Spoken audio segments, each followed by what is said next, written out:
The Bandidos MC clubhouse in Austin, Texas was buzzing with its usual Saturday afternoon energy. Leather vests hung over chairbacks. The smell of motor oil and coffee filled the air, and conversations about weekend rides echoed through the space. It was supposed to be just another ordinary day for the brotherhood, a time to unwind and share stories from the road. Tommy Steele Rodriguez was hanging his vest on the back of his chair when something unusual caught his eye. A small piece of paper had been carefully folded and tucked into the pocket of his vest. His weathered hands unfolded the note, expecting maybe a phone number or a joke from one of his brothers. Instead, what he read made his blood run cold and his heart race with a mixture of anger and protective instinct. The handwriting was shaky, clearly written by a child. The words were simple, but devastating. "He hurt Mom again. Please help us. We live at 1247 Oak Street. Mom says bikers are tough and protect people." The note was signed with just Emma, age 8. Tommy's jaw clenched as he read it again, the weight of those innocent words hitting him like a freight train. Within minutes, the entire clubhouse had gone silent as Tommy shared the note with his brothers. These weren't men who turned away from trouble. They were the kind who rode straight into it when someone needed protection. The Bandidos had always lived by a code that put family and protection of the innocent above everything else, and this little girl had just made them her family. The Brotherhood knew they couldn't ignore this cry for help. What happened next would prove that sometimes the most unlikely heroes wear leather and ride steel horses. If you believe in standing up for those who can't protect themselves, hit that subscribe button and join our community of riders who never turn their backs on those in need. Tommy gathered his closest brothers around the worn wooden table that had seen countless meetings over the years. President Jake Hammer Williams, Road Captain Marcus Ghost Thompson, and Sergeant-at-Arms Diego Razor Morales formed the core leadership that would decide how to handle this delicate situation. They understood that a child's safety hung in the balance, and every decision they made from this moment forward would matter. The discussion was intense, but focused. These men had dealt with dangerous situations before, but involving a child and domestic violence required a different approach than their usual methods. They couldn't just roar up to the house on their Harleys and potentially make things worse for the mother and daughter. The situation demanded strategy, patience, and the kind of careful planning that would ensure the safety of the innocent victims. Ghost pulled out his phone and began researching the address. The house was in a quiet residential neighborhood, the kind of place where a convoy of motorcycles would definitely draw attention. They needed to be smart about this. Their goal was protection and justice, not chaos. The Brotherhood had connections throughout the city, including friends in law enforcement who understood their code and respected their methods when they stayed within legal boundaries. Hammer made the call that would set everything in motion. Within an hour, they had confirmed that multiple domestic disturbance calls had been made from that address over the past 6 months. The system was failing this family, and little Emma had reached out to the only protector she could think of. Her faith in the Brotherhood was both heartbreaking and inspiring. The plan they developed would unfold over the next several days, combining legal channels with the kind of protective presence that only a motorcycle club could provide. The Bandidos were about to show this community what real brotherhood looked like in action. For 3 days, members of the Bandidos MC conducted careful surveillance of Oak Street. They didn't ride their bikes or wear their colors. Instead, they blended into the neighborhood like concerned citizens, which in truth, they were. Tommy parked his pickup truck at different locations, watching the house and documenting patterns of behavior that painted a disturbing picture of what this family was enduring daily. The man they observed was Derek Collins, a 34-year-old construction worker with a history of alcohol abuse and domestic violence. The brothers watched him leave for work each morning, stumbling drunk most evenings, and they witnessed enough through windows and heard enough shouting to confirm their worst fears. 8-year-old Emma and her mother Sarah were living in a nightmare that was escalating with each passing day. What broke their hearts most was seeing little Emma playing alone in the small backyard, always looking over her shoulder, always ready to run inside at the first sign of trouble.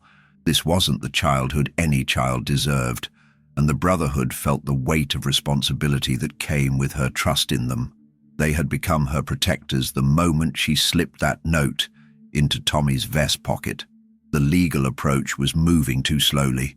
Their contact in law enforcement explained that without direct evidence of abuse or a complaint from Sarah herself, their options were limited. The system that was supposed to protect families like this was bogged down in bureaucracy and procedure while a little girl lived in fear. The Bandidos knew they had to take a different approach.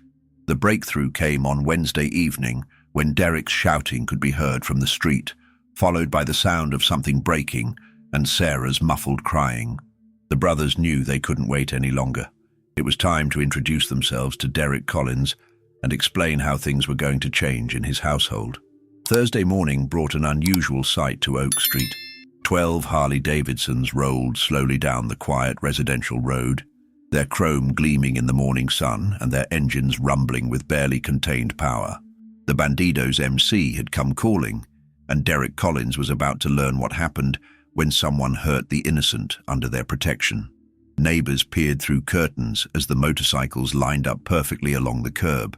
The approach was calculated and professional.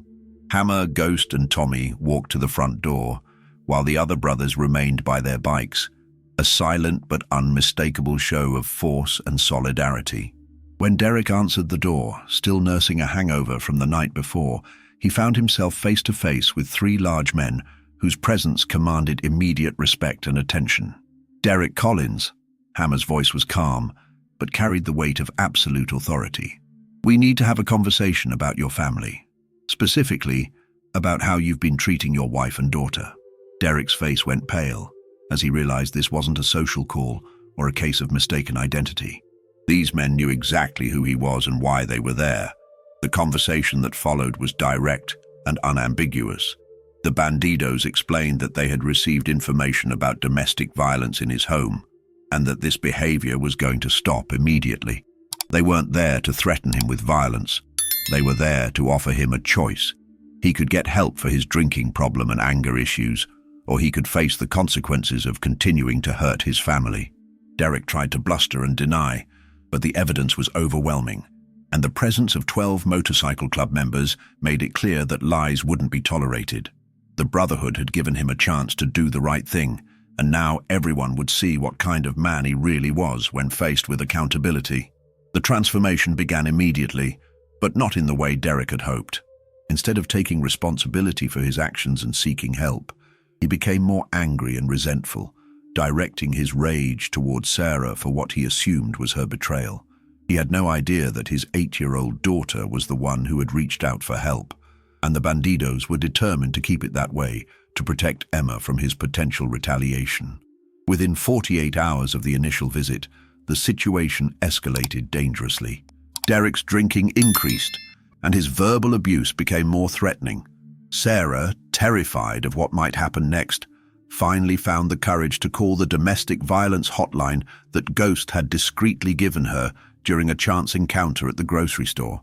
The Brotherhood had anticipated this moment and had resources ready to help. The Bandidos activated their network of support that extended far beyond their club. They had connections with women's shelters, legal advocates, and even job placement services. When Sarah made the decision to leave with Emma, she found herself surrounded by a protective network that had been quietly assembled by men who understood that true strength meant protecting those who couldn't protect themselves. The escape was coordinated with military precision. While Derek was at work, members of the MC helped Sarah and Emma pack their essential belongings and transported them to a safe house that Derek would never be able to find. The little girl who had written that desperate note was finally free from the fear that had dominated her young life. But the Bandidos' involvement didn't end with the rescue. They understood that lasting change required ongoing support and vigilance. If you've been inspired by this story of brotherhood and protection, take a moment to like this video and share it with others who believe in standing up for those who need our help most. 3 months later, the impact of that small folded note continued to reverberate through the Austin community. Sarah had found stable employment with the help of the Bandidos network, and Emma was thriving in a new school where her laughter had replaced the constant anxiety that once defined her daily existence. The transformation was remarkable. A confident, happy child had emerged from the frightened little girl who had desperately reached out for help. Derek had been arrested twice for violating the restraining order that Sarah had obtained with legal assistance from the Brotherhood's connections. Each time he attempted to find or contact his family, he discovered that the Bandidos' protective network was still active and vigilant. The message was clear. His reign of terror was over, and any attempt to resume it would be met with immediate consequences. The story spread throughout the motorcycle community, inspiring other clubs to establish their own protocols for protecting domestic violence victims. The Bandidos had shown that brotherhood meant more than just riding together. It meant standing up for those who couldn't stand up for themselves. Their actions had created a model that other clubs began to adopt and adapt to their own communities. Emma, now 9 years old, still remembered the bikers who had answered her call for help. She had learned that heroes come in many forms, and sometimes they wear leather vests and ride motorcycles. Her trust in the Brotherhood had been rewarded with safety, security, and the chance to be a normal kid again. The note she had written in desperation had become a symbol of hope and courage. The Bandidos MC had proven that real strength isn't about intimidation or violence. It's about using your power to protect those who need protection most. Their code of brotherhood extended beyond their club to embrace anyone who needed their help. What started with one child's desperate plea had become a testament to the power of community, courage, and compassion. If this story moved you, subscribe to our channel, leave a comment about your thoughts on brotherhood and protection, and remember that sometimes the smallest acts of courage can change everything. Share this video to spread the message that real heroes still exist, and they're riding the streets looking out for those who need them most.